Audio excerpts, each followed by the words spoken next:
So இன்றைக்கி Friday, பூபுக்கு வந்து school கிடையாது. ஃபஸ்ட்டு 4 days மட்டும்தான் ஸ்கூலு.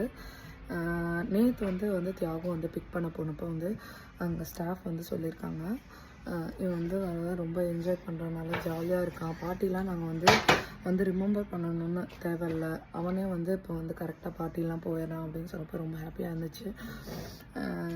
என்னென்னா first I really had a mixed feelings like how is going to cope with language and new place and everything. He does understand English a bit, some words, not much.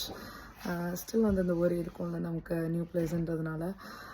இப்போ வந்து அதை கேட்குறப்ப ரொம்ப ஹாப்பியாக இருக்குது. Last week பார்த்தீங்கன்னா he was having cold. Thiyagu சொன்னாங்க, நாளைக்கு அவன் ஸ்கூல் போக வேணாம், நம்ம வீட்டில் வச்சு டேக் கேர் பண்ணிக்கலாம் அப்படின்னு சொன்னாங்க. ஆனால் இந்த ஊரில் பாதி நேரம் கோல்டாக தான் இருக்கும். நான் அதெல்லாம் யோசிக்காமல் நான் அனுப்பிச்சி விட்டேன். ஏன்னா எனக்கு தெரியும் நர்சரியில் வந்து கோல்டெல்லாம் ஒன்றும் பிரச்சனை இல்லை. நமக்கு வந்து டெம்பரேச்சர் இருந்தால் தான் பிரச்சனை. ஸோ வந்து ஒரி பண்ணணும். கோல்டு இல்லப்போ we don't need to worry. அதனால நான் அனுப்பிச்சி விட்டேன். ஏன்னா இங்கே பாதி நேரம் கோல்டாக தானே இருக்கும். அவன் போகிறதே வந்து 15 hours. 15 hours தான் போகிறான். அந்த 15 hours வந்து எப்படி டிவைட் பண்ணியிருக்காங்கன்னா 4 days. அந்த 4 daysல 4 hours தான் போகிறோம். அதனால எதுக்கு வந்து அதை வந்து நம்ம இது பண்ணணுமே அப்படின்னு சொல்லிட்டு, கோல்டாக இருந்தாலும் பரவாயில்ல நீ போயிட்டு வா, டெம்பரேச்சர் இருந்தால் தானே நம்ம வந்து யோசிக்கணுன்ட்டு அனுப்பிச்சி விட்டேன். ஜாலியாக அவன் போயிட்டு வந்துட்டுருக்கான். அவன் வந்து அவன் வந்து நான் போகல அப்படின்னு சொல்ல. தியாகம் வந்து போவேணான்னு சொன்னாங்க.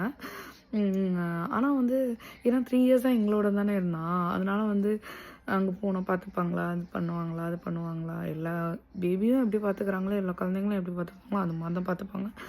அதெல்லாம் ஒரி பண்ண வேணாம், கோல்டு தானே அப்படின்னு சொல்லிட்டு விட்டாச்சு.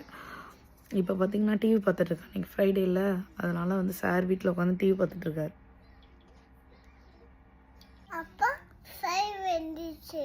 சளி வந்துச்சாடி? சளி பிடிச்சிருச்சா உனக்கு? விடு இன்னைக்கு தான் ஸ்கூல் கிடையாதுல நமக்கு, இனிமேல் மண்டே தான்.